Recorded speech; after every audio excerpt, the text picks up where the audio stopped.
बार एक मूर्तिकार होता है। वह बड़ी सुंदर मूर्तियां बनाता है और अपनी आजीविका जुटा पाता है। कुछ दिनों के बाद उस मूर्तिकार के घर में एक बेटा पैदा होता है। बेटा स्कूल जाने लगता है। बेटे का नाम रोहन होता है। रोहन अपने पापा के साथ ही मूर्तियां बनवाने में अपने पापा की हेल्प करवाता है और मूर्तियां बनाकर अपने पापा को दिखाता है।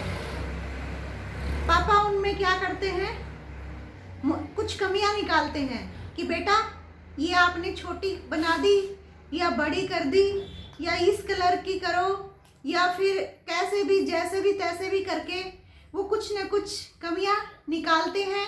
और बेटा रोहन क्या करता है, उस कमी को दूर करके एक बड़ी सुंदर मूर्ति बनाने की कोशिश करता है और ऐसा करते करते वो बहुत ही सुंदर मूर्तियां बनाने लगता है।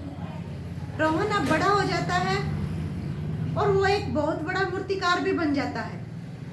रोहन की मूर्तियां बहुत फेमस होती हैं और लोग उन्हें काफ़ी दामों में खरीदने के लिए तैयार रहते हैं क्योंकि मूर्तियां बहुत ही सुंदर और एकदम जबरदस्त तरीके से बनाई गई होती हैं। तो रोहन जब बड़ा हो जाता है, एक दिन रोहन ने मूर्ति बनाई तो पापा ने कहा कि बेटा ये मूर्ति में जो भी है मतलब कुछ कमी निकाली। तो रोहन ने कहा नहीं पापा, मेरी मूर्तियाँ अच्छी हैं, बेस्ट हैं, मैं बहुत अच्छी मूर्तियाँ बनाता हूँ, आपसे तो बहुत ही अच्छी मूर्तियाँ बनाता हूँ। अगर इतनी ही आपको मूर्तियाँ बनाने की नॉलेज है तो आपकी मूर्तियाँ बेस्ट क्यों नहीं हैं, इतने दामों में क्यों नहीं बिकती, आप एक बहुत बड़े मूर्तिकार क्यों नहीं बने। आपकी सलाह की मुझे कोई ज़रूरत नहीं है और आप मुझे अच्छा होगा कि आगे सलाह न दें। यह सुनकर पापा चुप हो जाता है और बोलता है कि भगवान मेरे बेटे की रक्षा करना। तो ऐसे ही बेटा मूर्तियां बनाता रहता है, ये सिलसिला चलता रहता है। एक दिन होता क्या है, रोहन की मूर्तियों के मांगने वाले बहुत ही कम होते हैं और एक दिन ऐसा आता है कि कोई भी उसकी मूर्तियां खरीदने के लिए तैयार ही नहीं है। ऐसा क्यों, किस लिए? क्योंकि पहले जब रोहन मूर्तियां बनाता था तो एक सीखने के ढंग से उसको एक बेटर तरीके से उसको बनाता था, उसको जी जान लगा देता था बनाने में। लेकिन अब क्या है, अब उसके अंदर ईगो आ चुकी थी कि मैं तो बहुत सुंदर मूर्तियां बनाता हूँ, मेरे जैसी तो कोई बनाता ही नहीं है। और अपने पापा को तो वो बोल ही चुका था, अगर आप इतने बड़े मूर्तिकार होते तो आपकी मूर्तियों की आज कीमत होती और आप एक मतलब बड़ा अच्छा लाइफस्टाइल जी रहे होते। तो मूर्तिकार बड़ा परेशान होता है, रोहन यानी बड़ा परेशान होता है कि भाई अब मैं क्या करूं। मूर्तियां बनाता जाता है लेकिन लेने वाला उन्हें कोई नहीं होता। काफी सारी मूर्तियां जमा हो जाती हैं। तो परेशान होकर एक दिन वो पापा के पास जाता है। पापा जी, मैं काफी दिन से मूर्तियां बना रहा हूं लेकिन मेरी मूर्तियों के चाहने वाले नहीं रहे, उनके दाम भी उतने नहीं मिलते हैं, मैं क्या करूं, क्या हो गया ये। पापा ने कहा कि बेटा कभी भी अपने काम से सेटिस्फाई मत होना। आप सेटिस्फाई हो गए थे कि मैं इससे अच्छा नहीं कर सकता, बस यही अच्छा है, और अच्छा करने की आपने कोशिश ही नहीं की।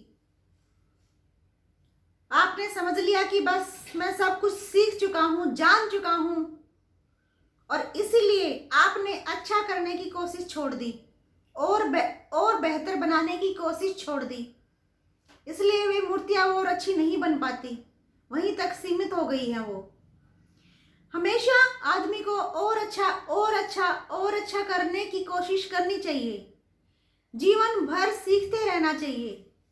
सीखना एक कला है और यह कला आदमी जब तक जीवित रहता है सीखता रहता है, सीखता रहता है, कुछ ना कुछ सीखता रहता है। जिस दिन सीखना बंद, हमारी तरक्की बंद। हमें सेटिस्फाई नहीं होना है अपने काम से। जिस दिन हम अपने काम से सेटिस्फाई हुए, वहीं पर खत्म। तो यही कारण है बेटा, आप अपने काम से सेटिस्फाई हो गए थे और आपने कोशिश करना छोड़ दिया, इसलिए आपकी मूर्तियों के अब दाम भी उतने नहीं मिलते और उनको पसंद भी इतना नहीं करते लोग, क्योंकि आप उसमें नयापन, उसमें और अच्छा बेस्ट नहीं डाल पाते। तो पापा इस तरीके से कहते हैं कि जैसे उन्हें पहले से ही पता हो कि ऐसा होने वाला है। बेटा रोहन बोलता है कि क्या पापा आपको पहले पता था? कि हाँ बेटा, मुझे पता था एक दिन ऐसा आएगा, क्योंकि कुछ साल पहले मैंने भी यही गलती की थी और मैंने तभी सीखा था और जाना था, मुझे पता है। तो इस कहानी से हमें यही सीख मिलती है कि कभी भी अपने काम से हमें सेटिस्फाई नहीं होना है। हमें उसमें कमियां निकालकर उनको दूर करना है, उसको और अच्छे ढंग से करने की कोशिश करनी है और उसको उस ऊंचाई तक पहुंचाना है कि जिस तक हम उसको ले जाना चाहते हैं। हम हमेशा अच्छा ही करना चाहते हैं, हम हमेशा अपना बेस्ट करना चाहते हैं। वो कब हो पाएगा? वो तभी हो पाएगा जब हम अपने काम में आई हर परेशानी को, हर कमी को दूर करेंगे और उसको ख़त्म करके एक अच्छे से, नए तरीके से, नई जान से उसमें करने की कोशिश करेंगे। तभी हम उसमें सफल हो सकते हैं और अच्छा और बेस्ट कर सकते हैं। तो कल फिर मिलते हैं एक नए टॉपिक पर। जय हिंद, वंदे मातरम।